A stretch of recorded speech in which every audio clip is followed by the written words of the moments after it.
जिस तरह पाकिस्तान सुधर नहीं सकता, ठीक उसी तरह हमारे देश के कुछ डिजाइनर नेता, बुद्धिजीवी और पत्रकार भी पाकिस्तान की भक्ति में डूबे और कुछ डिजाइनर पत्रकारों ने भी ऐसी कसम खा ली है कि वो भी सुधरेंगे नहीं। कुछ ऐसे ही तथाकथित बुद्धिजीवी लोगों के सामने आज हुर्रियत कॉन्फ्रेंस के नेता सैयद अली शाह गिलानी ने भारत को लेकर एक आपत्तिजनक टिप्पणी की, लेकिन इन बुद्धिजीवियों ने उसका विरोध करने के बजाय जोर जोर से ठहाके लगाए। कोई भी देशभक्त अगर होता, भारत से प्यार करने वाला व्यक्ति होता, तो गिलानी को उसी वक्त रोक देता और अपना विरोध प्रदर्शन करता। लेकिन इन लोगों ने न सिर्फ ठहाके लगाए बल्कि गिलानी को रोकने की कोई कोशिश नहीं की।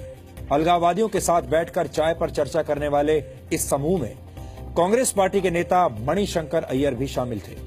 सैयद अली शाह गिलानी के कमरे में हुई वो पूरी बातचीत आज हम आपको दिखाएंगे, लेकिन उससे पहले 3 अलग अलग तस्वीरों का जिक्र करना जरूरी है। ये तीनों ही तस्वीरें कश्मीर से आई हैं, जो भले ही अलग अलग जगहों की हों, लेकिन इनमें एक बहुत बड़ी समानता है और वो समानता ये है कि इसमें अलगाववादियों से गले मिलने के लिए बेचैन होने वाले नेता और पत्रकार हैं।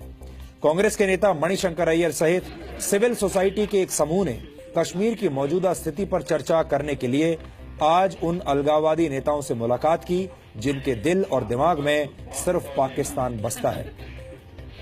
इन अलगाववादियों में हुर्रियत कॉन्फ्रेंस के सैयद अली शाह गिलानी के अलावा शब्बीर शाह और मीरवाइज उमर फारूक शामिल हैं। मीरवाइज उमर फारूक और शब्बीर शाह के साथ बातचीत के दौरान कैमरे पर ज्यादा बातें रिकॉर्ड नहीं हो पाई, लेकिन जब मणिशंकर अय्यर सहित तमाम बुद्धिजीवी सैयद अली शाह गिलानी के घर पहुंचे तो कुछ ऐसा हुआ जिसकी आप कल्पना भी नहीं कर सकते। क्या आप इस बात को बर्दाश्त करेंगे कि कोई आपके सामने ये कहे कि कश्मीर में भारत का कब्जा सिर्फ फौज के दम पर है? यकीनन इस बात पर आपको गुस्सा आएगा, लेकिन जब गिलानी ने इन शब्दों का इस्तेमाल किया तो मणिशंकर अय्यर सहित तमाम लोग ठहाके लगाने लगे। मैं चाहूंगा कि सबसे पहले आप 2 मिनट 27 सेकंड का ये पूरा वीडियो देखिए, फिर आपको समझ में आ जाएगा कि कौन देश का अपना है और कौन देश का पराया है। बिहार जेल पहली मुलाकात बिहार के बाद तो बहुत बार मिले हैं। पहली मुलाकात बिहार जेल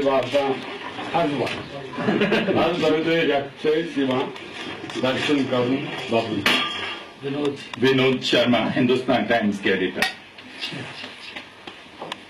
फौज लेकर आइए आप यहाँ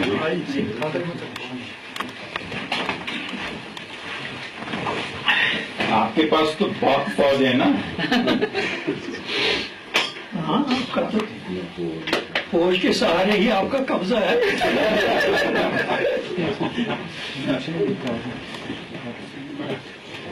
कैसी तबीयत कैसी है अभी? ठीक है। आपसे आज बहुत दिनों बाद मुलाकात हुई है, करीब साल भर हो गया। आज बहुत दिनों बाद सुनने का मौका मिलेगा, साल भर बाद। फरमाइए, क्या पैगाम लेकर आ गए हैं? हम आपके पैगाम सुनने के लिए आए हैं ताकि उस पैगाम को जहां तक पहुंचा सके हम पहुंचाएं, और फिर बीच में हम आपको बताएंगे कि नहीं, पहले आप ही बात करें। अच्छा चलिए।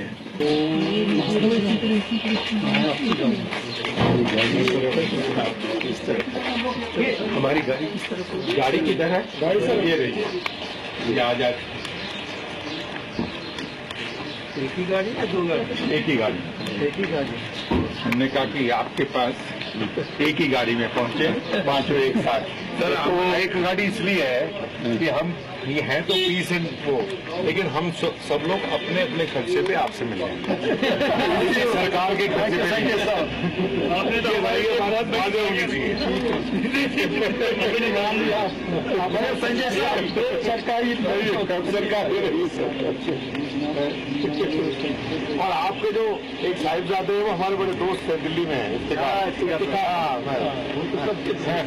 इफ्तिकार भी, अल्ताफ भी, सबके दोस्त। जर्नलिस्ट है ना, तो इसलिए हमारा तो सैयद अली शाह गिलानी से मुलाकात के दौरान इन लोगों को इस बात की जरा भी भनक नहीं लगी होगी कि इनकी सारी बातें कैमरे में रिकॉर्ड हो रही हैं। लेकिन किस्मत का खेल भी बड़ा अजीब होता है और आज इनकी किस्मत ने इनका साथ नहीं दिया और ये लोग आज पूरे देश के सामने एक्सपोज हो गए। अब आपको समझ में आया होगा कि बंद कमरे में जब इस तरह की बैठकें होती हैं तो क्या माहौल होता है, माहौल कितना खुशनुमा होता है, किस तरह की बातें की जाती हैं, कैसे गले लगा जाता है एक दूसरे से, कैसे हालचाल पूछा जाता है, कैसे स्वास्थ्य के बारे में जानकारियां ली जाती हैं और कैसे भारत सरकार का ही मजाक उड़ाया जाता है और कैसे ये लोग अलगाववादियों के साथ बैठकर अपने ही देश का मजाक उड़ा रहे हैं और अपनी ही फौज का मजाक उड़ा रहे हैं। और एक तरीके से इन्होंने सैयद अली शाह गिलानी की इस बात पर अपनी सहमति जता दी कि कश्मीर में भारत ने जबरदस्ती कब्जा किया हुआ है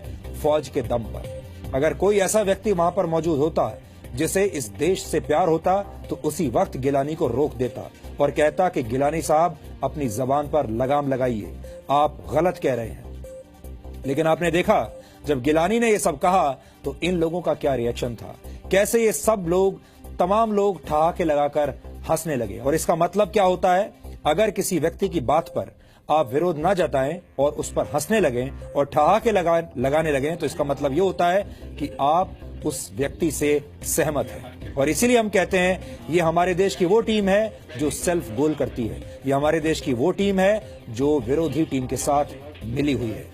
क्योंकि भारत के खिलाफ सैयद अली शाह गिलानी की एक गलत टिप्पणी और उस पर मणिशंकर अय्यर सहित सभी बुद्धिजीवियों के ठहाके देश के सामने आज आ गए हैं। इसलिए अब आप अच्छी तरह से पहचान गए होंगे कि इस देश के सगे कौन हैं और पराये कौन हैं। हालांकि हैरानी इस बात की है कि इन लोगों को अपनी हरकत पर कोई पछतावा नहीं है।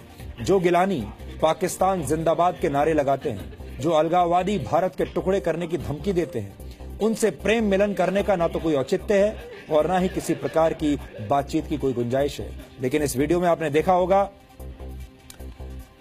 हमारे देश के नेता और बुद्धिजीवी गिलानी से ये कह रहे हैं कि हम तो आपकी बात आज सुनने के लिए आए हैं, हम आपका पैगाम सुनना चाहते हैं, हम चाहते हैं आप हमें कोई पैगाम दीजिए और फिर हम उस पैगाम को अपने देशवासियों के साथ शेयर करेंगे, आपके पैगाम को हम पूरे देश के सामने पहुंचाएंगे, ऐसा इन लोगों का कहना है।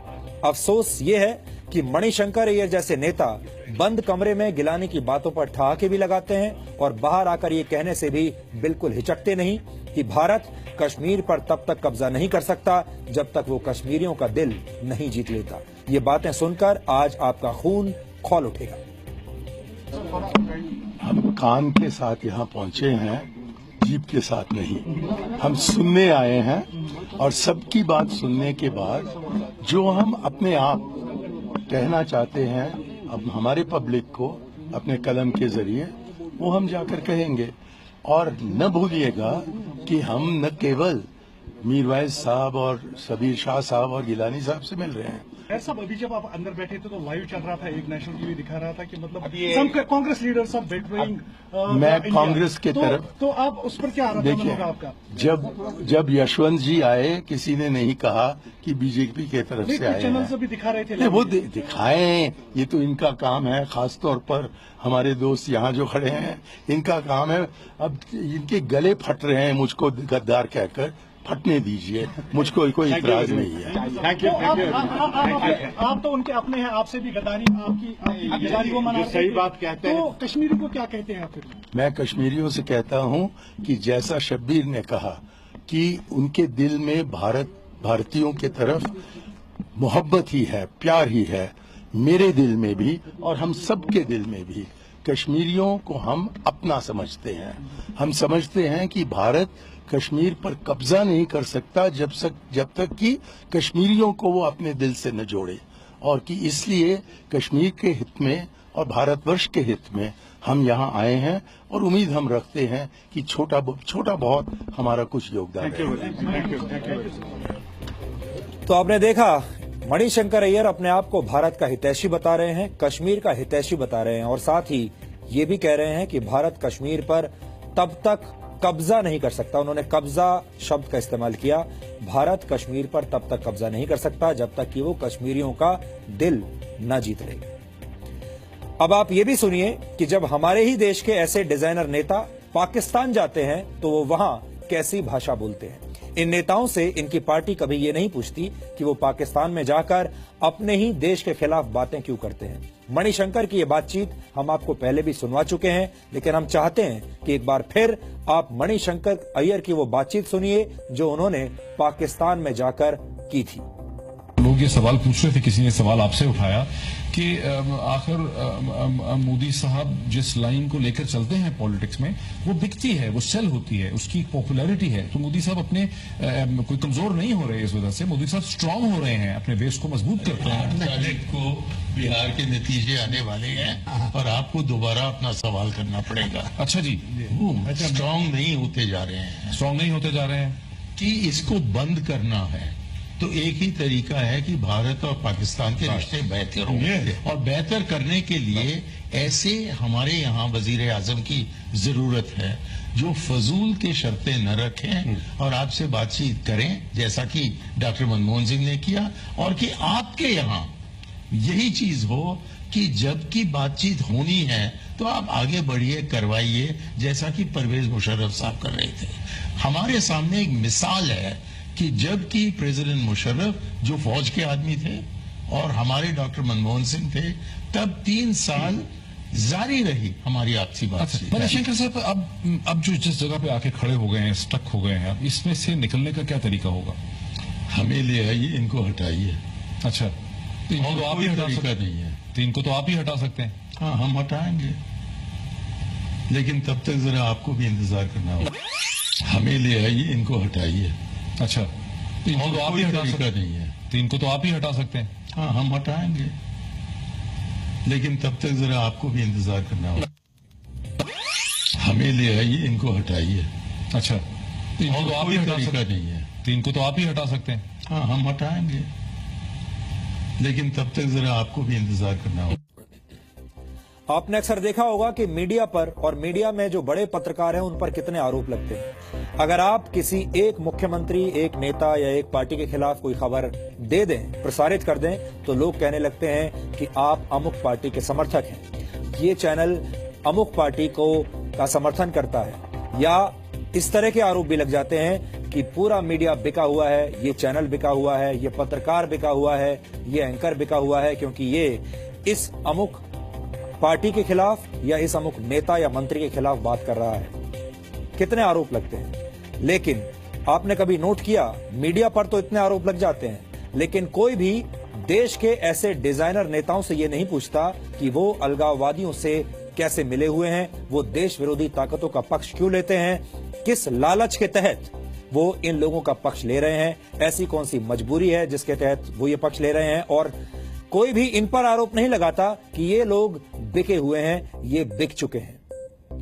अब हम मणिशंकर अय्यर, हुर्रियत के अलगाववादी नेताओं और भारत में पाकिस्तान के राजदूत की तरह काम करने वाले हर एक व्यक्ति को एक बयान सुनवाना चाहते हैं, और आप भी इस बयान को ध्यान से सुनिएगा। यह बयान उज़मा नाम की एक भारतीय महिला का है जो पाकिस्तान से आज ही किसी तरह से अपनी जान बचाकर भारत लौटी है। सबसे पहले आप ये सुनिए कि उज़मा के लिए एक भारतीय होने के क्या मायने हैं और वो पाकिस्तान के बारे में कुछ वक्त वहां पर बिताने के बाद अब क्या सोचती है। ये बयान आपको पाकिस्तान के अंदरूनी हालात के बारे में बताएगा और आप समझ जाएंगे कि पाकिस्तान दुनिया का सबसे बड़ा नर्क क्यों कहा जाता है। पाकिस्तान हमेशा ये कहता है कि भारत में मुसलमानों की हालत बड़ी खराब है, लेकिन अब पाकिस्तान से लौटी एक भारतीय मुस्लिम महिला आपको ये बताएगी कि पाकिस्तान में मुसलमानों की क्या हालत है, पाकिस्तान में लोगों की क्या हालत है, और पाकिस्तान में कुछ वक्त बिताने के बाद आज उसके पाकिस्तान के बारे में क्या विचार हैं और भारत के बारे में उसके क्या विचार हैं। पाकिस्तान जाना बहुत आसान है, बहुत इजीली आप वीजा अप्लाई कर सकते हो, आप पाकिस्तान जा सकते हो, बट पाकिस्तान से वापस निकल कर आना बहुत मुश्किल है। पाकिस्तान मौत का कुआं है, वहाँ से आप नहीं निकल कर आ सकते।